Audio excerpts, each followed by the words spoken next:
Okay, let's get started. Ghosts are real. That much I know. Hey horror freaks, welcome back to my channel. My name is Amanda. If this is the first time here, don't forget to subscribe and hit the bell icon so you can get notification every single time that I post a video, and I post every single week. So you can see from the title, today's video is going to be my full review with spoilers of Crimson Peak. This 2015 romance horror movie is directed by Guillermo del Toro, but of course this is not going to have a spoiler for review. I am only going to be doing my review with spoilers. So saying all that, let's get into the video. Now, Crimson Peak is one of my favorite romance horror movies. I decided that I wanted to review this one this month since we are on February, and it's actually part of my intro. The phrase of ghosts are real, that much I know, is actually from the protagonist Edith. Now, Crimson Peak follows in the aftermath of a family tragedy. An aspiring author is torn between the love for her childhood friend and the temptation of a mysterious outsider. Trying to escape the ghosts of her past, she is swept away to a house that breathes, bleeds, and remembers. Now, to give a brief summary, the film opens with Edith, that is the protagonist, saying, "Ghosts are real, that much I know." That's actually the first line of the film. And then we jump to the past. We see her as a child. She has an encounter with a ghost in her house that says, "Beware Crimson Peak." But we don't know nothing else. But the only thing that we do know is that her mother just died, and now she's living with her father. Now, many years later, we have her now as an adult. She's an aspiring author. Just like the plot says, she has her childhood friend that is clearly in love with her. And we have this apparition of a mysterious man that is Sir Thomas Sharp. Now he is a baronet and he's looking for funding because he has this machine that could be like a great invention. And he has tried several times. Now, Edith's father is the one in charge of that in his company. He's not impressed by Sir Thomas, but Sir Thomas has this particular interest in Edith. During a night that Edith's father and her childhood friend, they're leaving to a ball, but Edith, she wants to stay at home. She actually has a second encounter with another ghost and says the same thing, "Beware of Crimson Peak." All this time we don't know what the hell that means, and we're not going to know until almost the very end. And suddenly Sir Thomas appears in Edith's house asking her for go to the ball together. He's saying to her like, "I need you to help me with your father." That's a pretty obvious thing. So she decides to go and they go to the ball. And here's when we have the introduction of Sir Thomas' sister, that is Lucille. Now, Lucille, she is a very different woman in terms of personality with Edith, but she definitely fits more with her brother, and you can really see that they have a strong connection and relationship. Now, they have also a weird interaction there. Like, she whispers to him, "It's time," but it's like, time for what? Like, it's very subtle, but it's obvious to the viewer that she just said that to him. Now he asks Edith for being his dance partner to dance the proper waltz, and they dance. I love the scene. Let me just say it right now. And of course, the sparks are happening. But like I said at the beginning, the father of Edith is not happy or does not trust Thomas, and he asks for a private investigator to get to the end of their business. And he does. And we don't know what he found, but the only thing that we know is that it's very serious since he asked them both to leave America. Lucille is supposed to leave first and then Thomas, but Thomas has to break Edith's heart, like her father suggested, because he needs to be sure that Edith is not going to have any type of feelings towards Thomas, since of course he is trying his best to like take her feelings, and it's working actually. But of course he breaks her heart. He is telling everyone that he's leaving, but the next morning Edith's father gets killed and she receives a letter from Thomas confessing his feelings. They kiss, and when she returns, because she is happy and wants to tell her father, is when she knows that her father was killed. They don't know who did it, and they think that it's an accident at first, but of course we know and we see when he gets killed by a mysterious killer. Like, we don't know who the killer is until the very end. After the funeral of Edith's father, we see that she has engagement ring, and she marries Thomas and she goes to live with him in his house in Europe, living even her fortune, since she's the only child and his dad had money, she left everything behind and she just left with this. Now, from the moment that Edith gets into the house, there are weird things happening. She has other encounters with ghosts and she starts to basically reveal the dark secrets that creepy old house is hiding. Well, creepy in a sense because I think that it's gorgeous, although it's very old. Basically, they don't have any money. Like Thomas and Lucille, they don't have money. That's why he's pushing his machine in order to get some money. And of course, the fact that now Edith, it's his wife, of course, he has more money. It's almost like a gold digger. All this time, just like the father, Edith's childhood love, he does not trust Thomas either. So he gets in touch with the private investigator and he also finds out whatever information was given to Edith's father, and he even travels to Europe because he knows that Edith is in danger. And we kind of know it too, like we know that she is in danger, but of who? The ghost or if someone else? And this is when the plot twist happens. The first thing is that the house is actually called Crimson Peak. It's Thomas who says this to Edith, but very casually because he doesn't know about her encounters with the ghost. But this is the first moment that is she's like, oh, what is happening? Like, this is the very first plot twist that you don't really see it coming compared to the other plot twists of the story.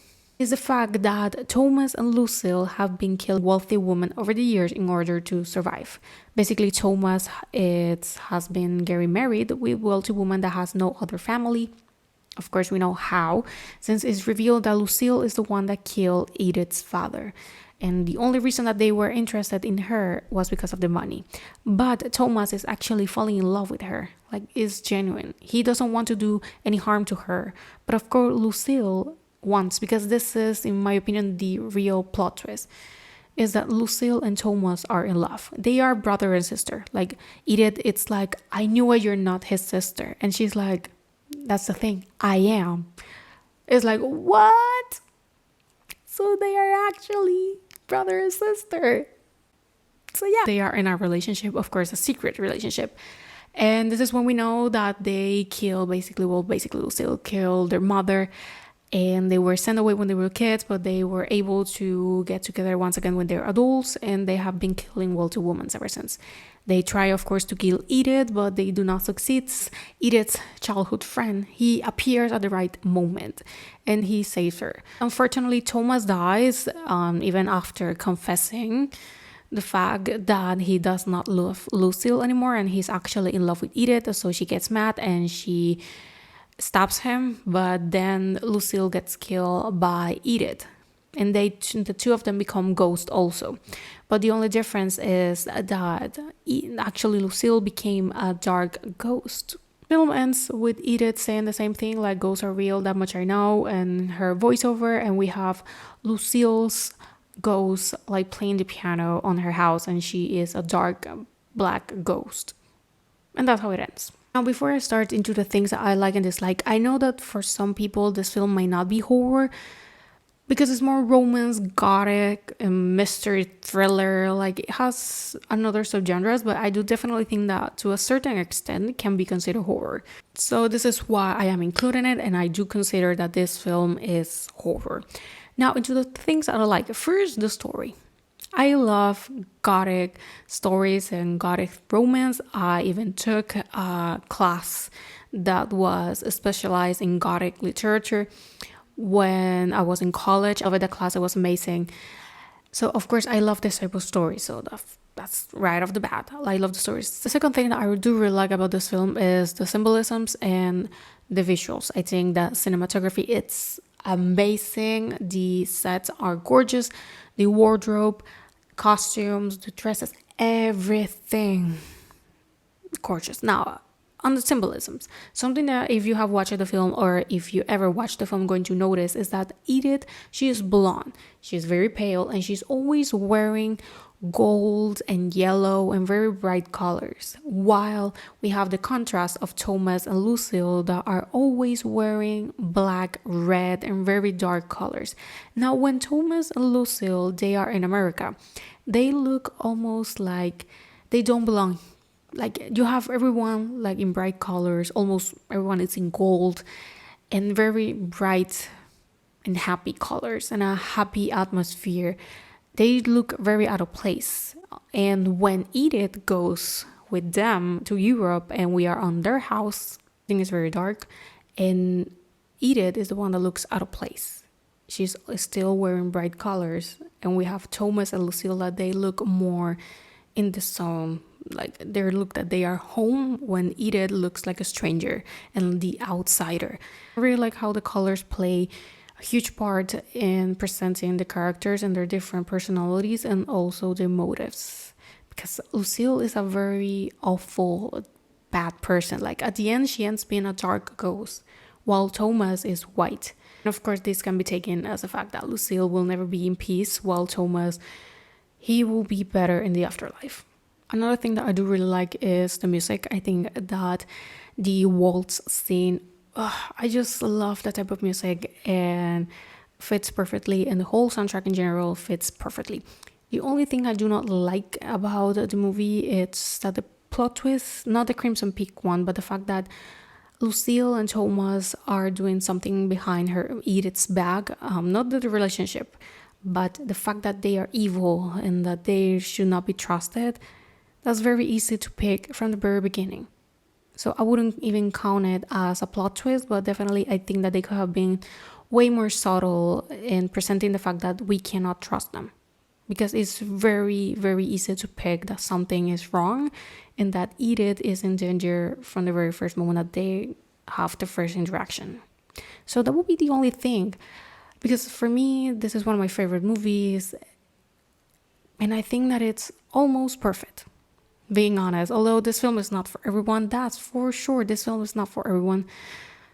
But it will be a huge recommendation of mine. So for me, this one will be a 4.5 out of 5 and a 8.5 out of 10. For me, it's almost perfect, but it's not 100% perfect. But still, I believe that deserves a high rating. I remember the first time I saw this film, I was like, why haven't I watched this sooner? The film came out in 2015 and I didn't watch it almost like 3 years later. And I was like, I have failed myself, because Guillermo del Toro is one of my favorite directors. And I truly failed myself at that moment. But I do not regret it. Now, this film is actually available to stream on Netflix. I don't know if it's going to still be on Netflix for the upcoming months, because it has been for a very long time, so at any moment they can like take it away. But for now, it's available on Netflix in case that you're interested in watching it, because it, like I said, for me, it's a very good romance horror.